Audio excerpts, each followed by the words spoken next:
12 કલાકમાં 48 તાલુકામાં વરસાદ, 8 તાલુકામાં 1 ઇંચથી વધુ વરસાદ, અંકલેશ્વરમાં 2 ઇંચ વરસાદ, સાવરકુંડલા ઉમરપાડામાં 1.5 ઇંચ વરસાદ, દાહોદ તાલાળા ઝઘડિયા હાંસોડમાં 1 ઇંચથી વધુ વરસાદ વરસી ચૂક્યો છે.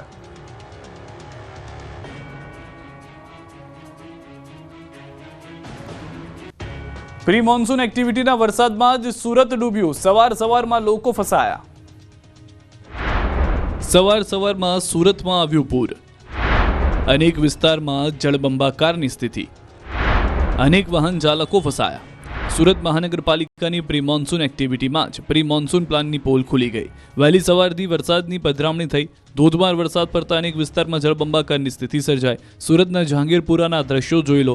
એવો વરસાદ પડ્યો કે માત્ર ગણતરીની મિનિટોમાં જ સ્થળ ત્યાં જળની સ્થિતિનું નિર્માણ થયું. રોડ પર જાણે પૂર આવી ગયું હોય. ચોમાસા જેવા દ્રશ્યો સર્જાયા. સવારમાં જ મોરા ભાગલ નજીક રોડ પર નદીઓ વહેતી હોય તેવી સ્થિતિ સર્જાતા સવારમાં કામ ધંધે જતા લોકો અટવાયા. અનેક વાહન ચાલકો પાણીમાં ફસાયા. 2 વ્હીલર બંધ પડી ગયા હતા. લોકો ધક્કા મારતા નજરે પડ્યા તો કાર સહિત 4 વ્હીલર પણ પાણીમાં ગરકાવ થતા જોવા મળ્યા. સુરતથી ઓલપાડ જવાનો રોડ પર પણ પાણી ભરાઈ ગયા. સવારમાં જ વરસાદે મનપાની ઊંઘ હરામ કરી. સફાઈની કામગીરી ચાલી રહી હતી એટલે આઉટલેટ બંધ હોવાથી વરસાદી પાણીનો નિકાલ ન થયો. મોટા પ્રમાણમાં કચરો ફસાતા લોકોને પરેશાન થવાનો વારો આવ્યો. જહાંગીરપુરા જેવા દ્રશ્યો જોવા મળ્યા ડભોલીમાં. અહીં વરસાદે ધમાકેદાર બેટિંગ કરતા આખો વિસ્તાર પાણી થઈ ગયો. ડભોલી હરિદર્શનના ખાડામાં પાણી ભરાઈ જતા રોડ ડૂબી ગયો. લોકોને પાણી વચ્ચેથી પસાર થવાની નોબત આવી. આ તરફ સુરતના અન્ય વિસ્તારના હાલ પણ બેહાલ થઈ ગયા. ભારે વરસાદથી રોડ પર તો પાણી ભરાયા જતા સાથે રેલવે અંડરબ્રિજમાં પણ પાણી ભરાઈ જતા એક રિક્ષા ફસાઈ ગઈ.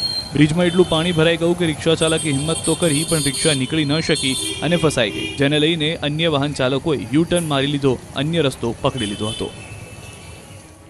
સૌરાષ્ટ્રમાં સુપડાધારે